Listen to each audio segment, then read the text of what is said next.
खबरों के सिलसिले को आगे बढ़ाते हुए खबर शामिल करते हैं गुजरात से हकीम मोहम्मद अरशद की। तफसीलात के मुताबिक डिप्टी कमिश्नर सफदर हुसैन विर्क ने कहा है कि मोटरसाइकिल रिक्शा की रजिस्ट्रेशन का अमल शुरू किया जा रहा है।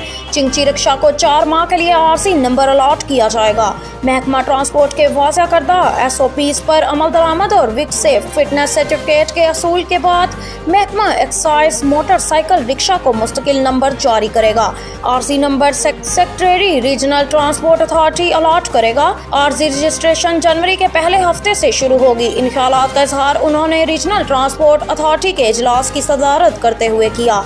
एडिशनल डिप्टी कमिश्नर जनरल अफसर Hayat Tarar, secretary RTA Saddam Hussain, DSP traffic Zafar Iqbal, ITO Rana Arshad Ali, civil defence officer Ishfaq Ahmed समेत हाईवेज और हेल्थ और रेस्क्यू 1122 के नुमाइंदगान इस मौका पर मौजूद थे।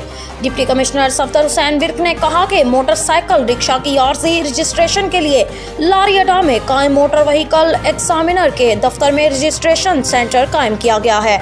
मोटरसाइकिल रिक्शा ड्राइवर फौरी तौर पर अपनी रजिस्ट्रेशन करवाएं। बगैर रजिस्ट्रेशन के चलने वाले मोटरसाइकिल रिक्शा के खिलाफ सख्त कार्रवाई अमल में लाई जाएगी। डिप्टी कमिश्नर सफदर हुसैन विर्क ने कहा कि रोड पर हादसात में कमी के लिए बेहतरीन इक़दाम किए जा रहे हैं।